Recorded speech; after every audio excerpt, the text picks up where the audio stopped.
তোলা মাটি থেকে কিভাবে মা কালীর রূপ ফুটে ওঠে সেটাই দেখাবো আজ। যাদের কাছে মা কালীর মুখ আছে তো ঠিক আছে, যাদের কাছে মা কালীর মুখ নেই, একটা নর্মাল মুখ আছে, সেই নর্মাল মুখটাকে কিভাবে মা কালীর মুখ বানাবেন। আজ থেকে মুখটা তুলে নিয়ে 1 থেকে 2 ঘন্টা মতন রেখে দিতে হবে মুখটার জল টানানোর জন্য। মুখটা যখন হালকাভাবে জলটা টেনে যাবে তারপর শুরু করতে হবে তার মাজা ঘষা। ছাঁচ দেওয়ার সময় একটা মুখের মধ্যে অনেক রকম ডিটেল অ্যাড করতে হয়, কিন্তু ছাঁচটা যখন হয়ে যায় তার থেকে যখন আমরা মুখ তুলি তখন কিন্তু মুখ তোলার সময় সেই ডিটেলগুলো অ্যাড নাও হতে পারে। যেমন ধরুন, মুখটা তোলার সময় অনেক সময় নাকের টিপটা ঠিক মতন আসে না, চোখের ওপর পাতা কেটে যেতে পারে, ঠোঁটের ভাঁজটাও ঠিক মতন নাও আসতে পারে। তো মুখটা তুলে নেওয়ার পর করতে হয় মাজা ঘষা। আর যেমন মুখের প্রয়োজন সে কিন্তু সেই রকমভাবেই দ্বিতীয়বারের জন্য মুখটাকে আবার কাটিয়ে নেয়।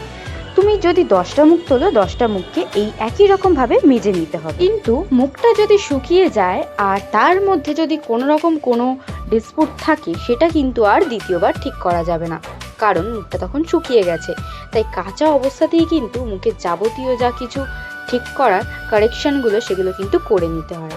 এতক্ষণ ছিল এটা একদম একটা সাদা মাটা মুখ, আর এরপরেই মায়ের মুখে জিভটা লাগানো হবে। আর জিভটা লাগানোর পর মা কালীর যে রূপটা সেটা তোমরা দেখতে পাবে। এবার তোমরা দেখছো কিভাবে মায়ের মুখে জিভটা লাগানো হয়। এই জায়গাটা কিন্তু ভীষণভাবে ইম্পর্টেন্ট। আমরা যখন জিভটা বানাচ্ছি জিভটা একদম ঠিকঠাকভাবে নিখুঁতভাবে বানাতে হবে, কেননা মুখটা যদি একবার শুকিয়ে যায় তাহলে কিন্তু দ্বিতীয়বারের জন্য জিভটাকে ভেঙে আবার পুনরায় বানাতে হবে।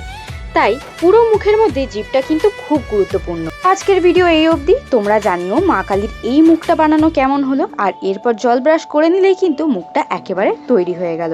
ভিডিওটা যদি ভালো লাগে অবশ্যই আমার চ্যানেলটিকে সাবস্ক্রাইব করতে পারো, ইনস্টাগ্রামে দেখলে ফলো করো, ভালো লাগলে শেয়ার করে দিও।